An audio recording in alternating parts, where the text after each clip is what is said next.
Muy buenos días. Estamos hoy con la concejala Heidi Sánchez Barreto, que ha hecho varias denuncias muy importantes. Muchas gracias, concejala, por aceptar esta entrevista con Vándalos.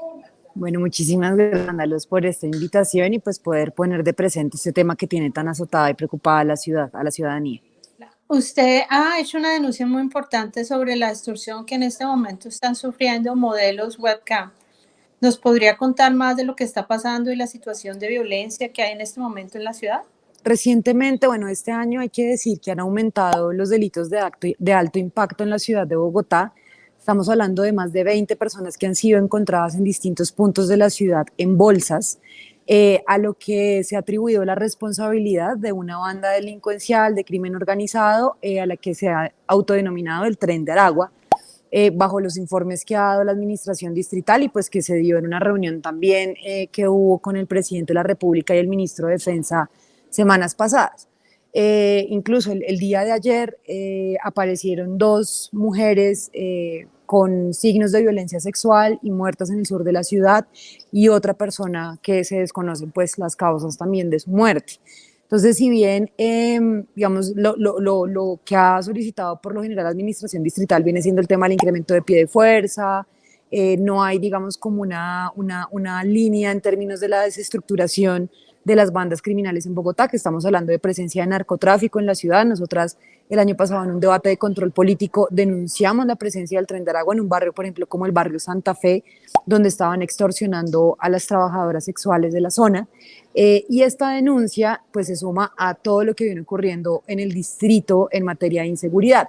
Esta denuncia la recibimos de parte de Matilde González, que es una abogada de la red comunitaria trans, donde pues nos enviaron un video pues un poco fuerte, donde le dicen pues a una chica, pues presuntamente pues la asesinan, y les envían un mensaje que tienen que pagar 100.000 pesos semanales para poder seguir trabajando. Y pues digamos que esto obviamente genera terror, pánico, pues en toda la ciudad y sobre todo para ellas, porque hay que decir que el hecho de que, digamos, estas actividades sexuales pagas que existen, o sea, hay muchas mujeres que lo hacen de manera voluntaria, pues, o sea, el trabajo sexual también es prestado por hombres, pero en su gran mayoría son mujeres.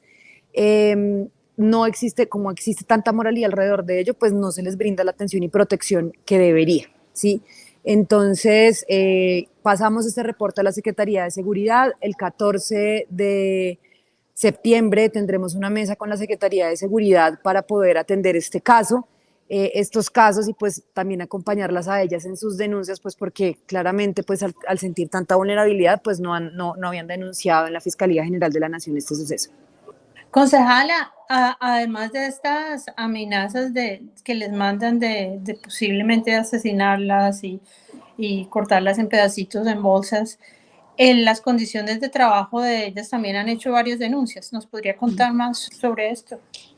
El día de hoy se va a lanzar desde las 11 de la mañana en el barrio Santa Fe la Asociación de Trabajadoras y Trabajadores de Actividades Sexuales Pagas.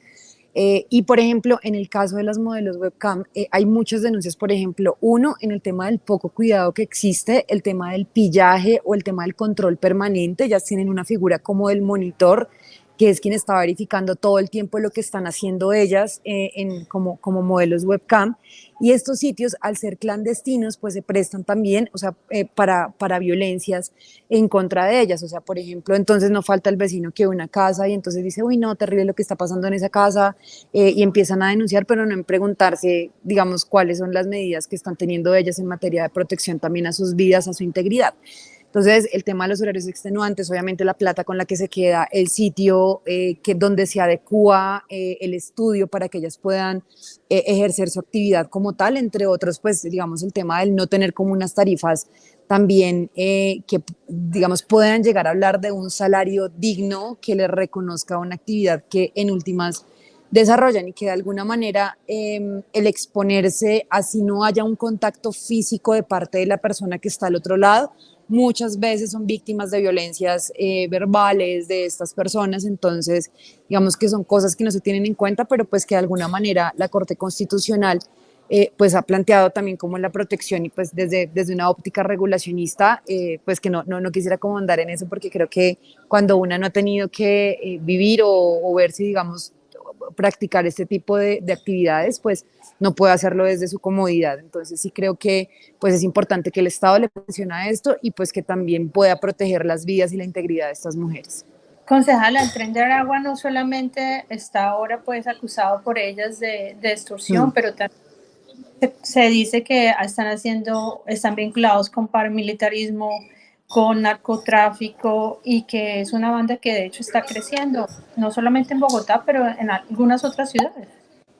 Así es, en otras ciudades hay una figura bastante compleja en la ciudad de Bogotá y lo que hacen las bandas criminales es tercerizar, ¿sí? Entonces, por ejemplo, no sé, digamos, hay una banda de ladrones pequeña en determinada zona de Bogotá, ¿sí? Entonces lo que hacen es contratarla para que actúe en nombre del Tren de Aragua, ¿sí? Entonces, la Secretaría Distrital de Seguridad hace poco nos respondió un derecho de petición donde dicen que han desmantelado un grupo determinado de bandas delincuenciales en Bogotá con la captura de más de 400 personas. No dicen qué tipos de bandas delincuenciales, pero tampoco mencionan que también que siguen delinquiendo desde la cárcel, ¿sí? Entonces, sí debe haber una medida contundente, sobre todo en el sentido de que sí tiene que haber una articulación con el gobierno nacional alrededor de lo que se ha denominado de parte de Gustavo Petro como la paz total.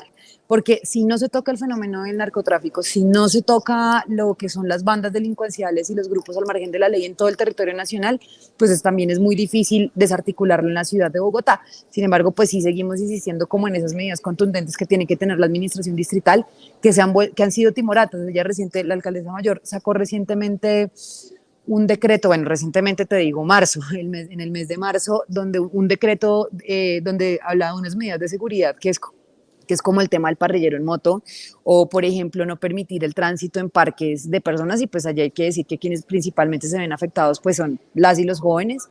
El tema de los frentes de seguridad, o sea, uno no puede cargarle a la población civil, una responsabilidad es del Estado, el tema de atacar la criminalidad en las zonas más complejas de la ciudad de Bogotá.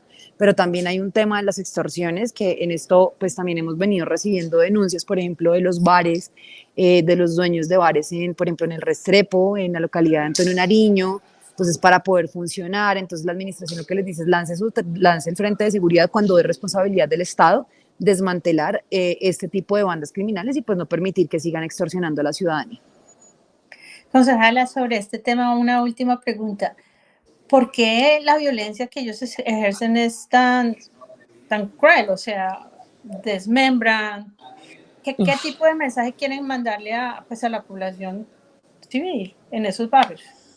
Bueno, este país ha sido un país azotado por la violencia, pues producto del conflicto armado, la cantidad pues, de casos que vivimos durante años, por ejemplo, los cuerpos que aparecían en las vías, en los municipios, como dando ese mensaje, o con letreros que lo matamos por sapo, digamos que pues hace parte de la historia del conflicto de este país. Se entiende que es o sea, lo que ha planteado la administración distrital es que estas muertes que se han venido dando son ajustes de cuentas, posiblemente de otras bandas que existen en la ciudad, como para mandarles el mensaje, algo así de quién manda en Bogotá. Entonces, es muy, muy lamentable, y sobre todo por la zozobra que genera en todo el territorio de la ciudad, y pues que simplemente, pues, o sea, digamos, también los medios de comunicación han puesto como el término de los embolsados, también quitando de alguna manera, pues, digamos, que existen víctimas alrededor de eso, ¿no? Entonces, por ejemplo, cuando aparecieron los 4 cuerpos en la 200, en el norte de la ciudad, decía la alcaldesa mayor Claudia López, hablando como de los antecedentes judiciales que tienen estas personas, y pues, digamos, más allá de eso, pues en este país, pues la idea es que se diga cuáles fueron los motivos, las razones, pero sobre todo que se haga justicia por lo que está generando en la ciudad, en el sentido o la percepción de inseguridad, la vivencia de inseguridad que tienen las y los bogotanos. Concejala, otra denuncia que usted ha hecho es la posibilidad de que el metro de Bogotá, que todavía no está construido, se endeude por una segunda línea por más de 9 billones de pesos. ¿Nos podría contar más qué es lo que está pasando con el metro, dónde va ese tema y qué pasa con este posible endeudamiento de segunda línea? Bueno, o sea, la primera línea del metro elevado, eso quedó aprobado en la administración de Enrique Peñalosa, se firmó un acta el acta se firmó en el mes de octubre del año 2020. Se supone que los estudios de ingeniería de detalle aún no están y deben estar hacia el mes de enero, que es para construir como el metro en la ciudad. ¿Qué es lo que se está construyendo hoy? Hoy existe, lo que se está construyendo es el patio taller en la localidad de Bosa y el conector o el intermodal de la calle 72. Y estas obras se supone deben terminarse en el mes de enero. Y de ahí empieza supuestamente ya la construcción del metro. Ya han habido traslado de redes, que es por ejemplo el tema de la compra de predios, donde ya se ha venido generando sobrecosto, donde hay muchas personas donde no les pagaron lo que costaba su vivienda, o simplemente les expropiaron o no los tuvieron en cuenta en el trazado supuestamente que tiene la primera línea del metro elevado. Entonces no hay estudios de ingeniería de detalle, no se ha empezado a construir la primera línea del metro elevado, que hay que decir que sobre la demanda que tiene menor capacidad de la troncal más grande de Bogotá, que es la troncal de la Caracas de Transmilenio, y nuestra crítica ha estado en el sentido de eso no va a ser un sistema masivo de transporte, sino que lo que va a hacer es pues seguir alimentando Transmilenio y no permitirle a las y los bogotanos un sistema fuerte de movilidad. Y Claudia López, en su afán, el 4 de agosto firma un convenio de cofinanciación con el gobierno nacional saliente, es decir, con Iván Duque. Entonces, una hora, porque estas obras grandes de infraestructura, el gobierno nacional tiene que, o sea, financia el 70% y Bogotá pone el 30% de la financiación. Hubo un convenio interadministrativo que suscribió la alcaldía de Bogotá con la Financiera de Desarrollo Nacional, sí, la Financiera de Desarrollo Nacional, que fue la misma que hizo como la prefactibilidad de la primera línea del metro elevado, que dijo el tema de por qué era mejor elevado, digamos, de que cuál debía ser el modelo, tal. Y este estudio de prefactibilidad resulta que se hizo, no está todavía, o sea, todavía no hay estudio concreto de factibilidad. O sea, hay unos documentos, o sea, este cupo de endeudamiento se aprobó con documentos parciales. Nosotros le pasamos un derecho de petición a la empresa Metro de Bogotá en las semanas pasadas cuando se discutió en primer debate este cupo de endeudamiento en la Comisión de Hacienda, donde habla de unas fases y dijimos, bueno, la fase 1, fase 2, fase 3, se supone que con la fase 3 era que se tenían los documentos para que hubiese un estudio de factibilidad completo para determinar la segunda línea del metro de Bogotá, que se supone, pues, digamos, ha sacado pecho la administración diciendo que es subterráneo, pero más allá de eso no hay un estudio de demanda. Entonces, ¿qué nos dice, por ejemplo, la administración? ¿Cuántas personas, cuál es la capacidad de pasajeros hora sentido? Y dice son 47.000, 46.000 personas hora sentido, pero sin un estudio de demanda. Claro, eso tiene menos, o sea, pasa gracias a construir una troncal de Transmilenio que tiene lo mismo. O sea, la idea de los metros pues es que tengan una carga pesada de movilidad. Más de 2,5 millones de personas se movilizan diariamente en esta ciudad en el sistema público de transporte. Yo creo que brindarles, tengo la absoluta seguridad de pensar un sistema de movilidad que esté pensado en las personas y no en el negocio debería ser el reto de una administración como esta. Entonces es lamentable que se apruebe ese cupo, se apruebe ese convenio de financiación con documentos parciales de parte del gobierno distrital para dejar eso antes de que se posesionara el gobierno nacional de Gustavo Petro. Y sumado a eso, que es bajo la lógica o sea, es sobre una lógica o sea, bajo la privatización, donde va a haber, digamos, un usufructo de parte, o sea, por ejemplo, con el consorcio chino, ellos van a, digamos, aprovecharse de esto durante 20 años, digamos que esto entra a operar en el 2028, 20 años donde el consorcio chino se va a lucrar del pasaje que pagan las y los bogotanos en esa primera línea del metro. Y esta segunda línea también va bajo el mismo modelo de privatización, donde no se contrata por obra pública, sino que yo además le digo a la empresa como, bueno, usted haga los estudios, a quien gane el concurso, como bajo la modalidad de contratación estatal que se haga, usted haga los estudios y usted, entrégueme, o sea, entrégueme la obra y pues dice la administración que para garantía de funcionamiento, entonces le entrego a usted la concesión de esa obra, pues para que usted se lucre alrededor de eso y pues eso irremediablemente encarece muchísimo más el transporte, pero además del transporte, lo que pagamos los bogotanos en el Fondo de Estabilización Tarifaria. Y sumado a eso, o sea, en el 2016 se aprobó, a finales de 2019, perdón, se aprobó la venta de casi el 10% de las acciones que tiene el distrito en el Grupo de Energía de Bogotá. Y esa venta de acciones, la administración de Bogotá ha dicho que van para el tema de la financiación de la segunda línea del metro y del cable de Ciudad Bolívar. Y la Secretaría de Hacienda dijo que no salía a vender las acciones en este momento por el tema del precio del dólar, pues la inflación que hay a nivel mundial, pero sí vamos a salir a endeudarnos por más de 9 billones de pesos para construir la segunda línea, teniendo en cuenta los factores económicos mundiales. O sea, nos vamos a endeudar con la banca mundial para poder, o sea, con la banca internacional para poder financiar esta segunda línea del metro. Concejala, ¿cómo puede entonces Bogotá salir de la deuda si además de pagarle a un consorcio chino que pues está retrasado y fue un contrato con una licitación que se otorgó casi que irregularmente, y ellos tienen la concesión, o sea, ellos van a ganar la plata que los colombianos pagan por el tiquete? ¿Cómo hace la ciudad para recuperar los costos que está pagando por el metro y después pagar esa deuda? Lamentablemente los más impuestos. Esta administración, nosotros hemos aprobado mucha plata, bueno, no, yo no han contado con mi voto negativo, pero el Consejo de la Ciudad ha aprobado unas copiosas sumas de dinero para el cupo de endeudamiento más grande, por ejemplo, en el año 2020, en el proceso de reactivación económica, 10,7 billones de pesos.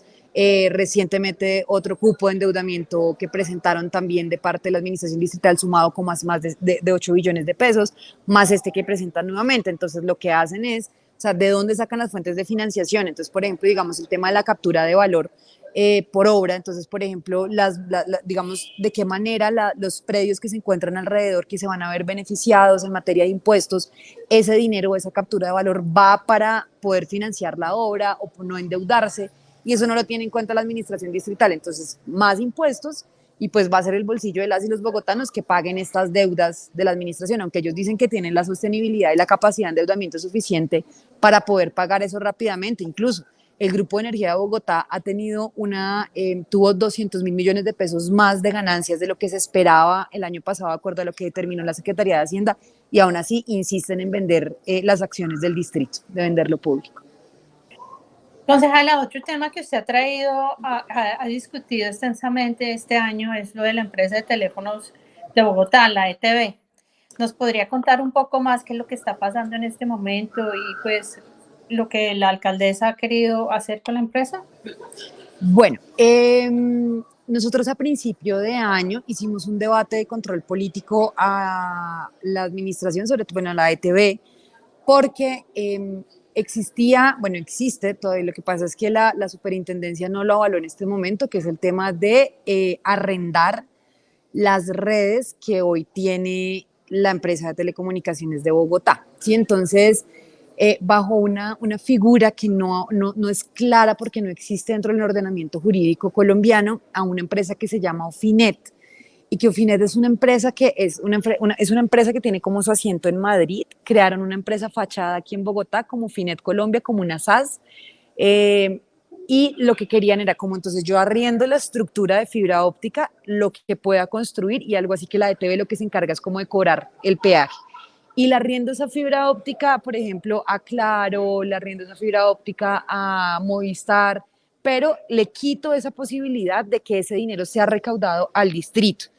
Pero sumado a eso, otros servicios que han venido mejorando. Entonces, por ejemplo, lo que ha hecho, o sea, lo que siempre hace los gobiernos de turno para vender las empresas públicas es empeorar la calidad de servicio para que la gente se pase de manera pues voluntaria, por decirlo así, a empresas privadas, y decir como esto no funciona si no lo vendemos y no se lo damos a un operador privado que pueda llegar a funcionar. Eso está detenido. Sin embargo, hemos recibido denuncias de parte de los sindicatos de la empresa de telecomunicaciones de Bogotá, donde dicen, miren, o sea, ya hay instalaciones de Ofinet en varias instalaciones propias de la empresa de telecomunicaciones de Bogotá. Lamentablemente no hemos podido ingresar como para poder comprobar in situ esta situación. Tenemos agendado, estamos construyendo otra proposición de debate de control político para revisar esta situación. Concejala, el 9 de septiembre se cumplió el aniversario de cómo la policía de Bogotá básicamente asesinó varios civiles en la ciudad. Que hasta este momento que sepamos no hay ninguna persona que ha sido juzgada o responsable por estos actos y le responda pues a las familias y al país por lo que pasó. ¿Qué nos puede contar sobre este hecho y este lamentable aniversario? Bueno, el 9 de septiembre creo que ha sido hasta ahora una de las noches de terror más impactantes en la ciudad de Bogotá. Ese día uno diría, o sea, se instaló un puesto de mando unificado que era, o sea, el terror que muchos y muchas sentimos en ese momento, ese puesto de mando unificado con los altos mandos de la cúpula, pero además con el ministro de Defensa, que pues es el segundo al mando después del presidente de la República, pues el que pues ya falleció, que es Carlos Holmes Trujillo, que era ministro de Defensa en ese entonces, con la alcaldesa mayor de Bogotá, y uno, o sea, no hay judicializados hasta ahora, han habido como unos retiros parciales, pero no, o sea, como que ese día, después de que se presentó ese suceso, incautaron las armas de muchos de los policías que estuvieron presentes allí, pero hasta ahora no ha habido una judicialización que permita determinar el asesinato o el responsable material del asesinato de estas personas y pues de las lesiones que se causaron a las más de 70 personas. Pero ha sumado también a que no existe o no se ha determinado cuál fue la cadena de mando, es decir, quién dio la orden de perpetrar una masacre en la ciudad de Bogotá y en el municipio de Soacha. Concejala, ¿usted estaría de acuerdo con que la policía empezara a reportar al Ministerio de Interior en lugar del Ministerio de Defensa? Sí, esa es una de las reformas como tal que se han exigido de parte pues, de la sociedad civil, de las organizaciones de derechos humanos, de permitir que la policía, que una de las reformas que tienen que haber de parte del Gobierno Nacional a la Policía Nacional es que ésta deje de pertenecer al Ministerio de Defensa y pase al Ministerio del Interior para cumplir con su deber constitucional, que es un cuerpo civil armado encargado de proteger los derechos y garantizar los derechos de la ciudadanía. Para terminar, concejala, ¿cuál es su evaluación hasta ahora de la administración de la alcaldesa Claudia López? Uy, o sea, nosotras hemos sido oposición, incluso siendo bancada independiente fuimos más oposición que las bancadas de oposición que estaban hasta ese entonces, que era Cambio Radical y el Centro Democrático. Claudia López es una persona muy hábil en materia comunicativa, ya digamos como que puede hacer un live todo el día visitando obras, pero pues sí hay un reporte bastante lamentable donde los recursos de esta ciudad se han ido principalmente para los operadores privados de movilidad, de Transmilenio en este caso. Ha mantenido un modelo de privatización como el que dejó el exalcalde Enrique Peñalosa. También mantiene el modelo o la idea de un modelo de privatización en materia de educación superior, cuando saca pecho con un programa como Jóvenes a la U, que principalmente ha otorgado cupos en universidades privadas y se hace de la vista del oído sordo sobre la situación de infraestructura y de déficit presupuestal que tiene la Universidad Distrital, que es la que depende de la administración distrital. O sea, acá hay 6 instituciones de educación superior en Bogotá, pero quien depende de los recursos del distrito es la Universidad Distrital. Sumado a los casos de violencia, ella dice que se ha habló todo el tiempo de la posibilidad o de que Bogotá viene mejorando su situación de seguridad porque ha habido mayor inversión social, cosa que es absolutamente falsa. Los cupos de endeudamiento, la visión presupuestal que se ha presentado, la visión presupuestal no, el cupo de endeudamiento, el proyecto de reactivación económica, rescate social, más del 50% de estos recursos iban dirigidos para financiar obras de infraestructura y a financiar las ganancias de los operadores de Transmilenio. Entonces, es lamentable ese balance que se entrega de parte de la administración distrital. Creo que ella quiere sacar cara con todo lo que tiene que ver con el sistema de economía, sistema de cuidado en Bogotá. Sin embargo, pues, aunque cualquier cosa que vaya dirigida a mejorar las condiciones de las mujeres, principalmente, que son las que principalmente se dedican a los temas de cuidado en la ciudad, pues no conocemos como tal el impacto de las horas o tiempos que reducen en las actividades de cuidado concretamente. Entonces no hay como un estudio de impacto y pues lo hemos preguntado en reiteradas ocasiones y no ha habido como una respuesta específica de la administración. Y un tema adicional es el tema de la participación. O sea, aquí no existe una participación incidente, es una participación simplemente de socialización, la que hay por parte de la administración distrital, donde no se reconoce objetivamente cuál es la incidencia que tiene esta en las decisiones que se toman, entiéndase el plan de desarrollo distrital o plan de ordenamiento territorial. Concejala, ¿y no ha aumentado también la desnutrición, el hambre, o esos índices mejoraron en Bogotá? Es que si tú ves una curva desde el momento en que empezó la pandemia, o sea, lo que fue para la pandemia en el 2020, ahora claro, o sea, es decir, digamos ya la gente pudo volver a sus actividades, pudo estar económicamente activa de alguna manera, pero pues eso no, digamos, en una medición, sí hay que decir que la desnutrición, pero muchos programas de integración se han cerrado jardines, hubo una intencionalidad, o no una intencionalidad, una decisión política de la administración de Claudia López de reducir el presupuesto para la Secretaría de Integración Social, que es la que determina el presupuesto para la atención social en la ciudad de Bogotá. ¿Y el balance ambiental? ¿Se cumplieron La, esas promesas de campaña? ¿Se han protegido los humedales? Bueno, hay un tema sobre el tema medioambiental. Yo soy especialista en derecho ambiental, pero debo decir que mi activismo no estaba enfocado en el tema medioambiental. Pero aquí sí hubo una promesa incumplida con el pacto ambiental respecto de la decisión, porque siguieron las obras en términos de los endurecimientos de los humedales en Bogotá. O sea, no se reversó ninguna obra en Bogotá, han seguido las talas de árboles, y pues el tema del plan de ordenamiento territorial que reconoce muchas zonas del borde sur de la ciudad es importante. Sin embargo, hay déficit, por ejemplo, en términos de la construcción de vivienda, que pues digamos de alguna manera al no sopesar el tema de construcción de vivienda VIP y vivienda BIS en Bogotá, pues va a hacer que se ocupen zonas ambientalmente protegidas bajo el tema de la vivienda informal. Concejala, Listo, a le ti, muchas agradezco gracias. mucho por su Bueno, tiempo. Hasta luego. bueno, hasta luego. Un abrazo. Un abrazo.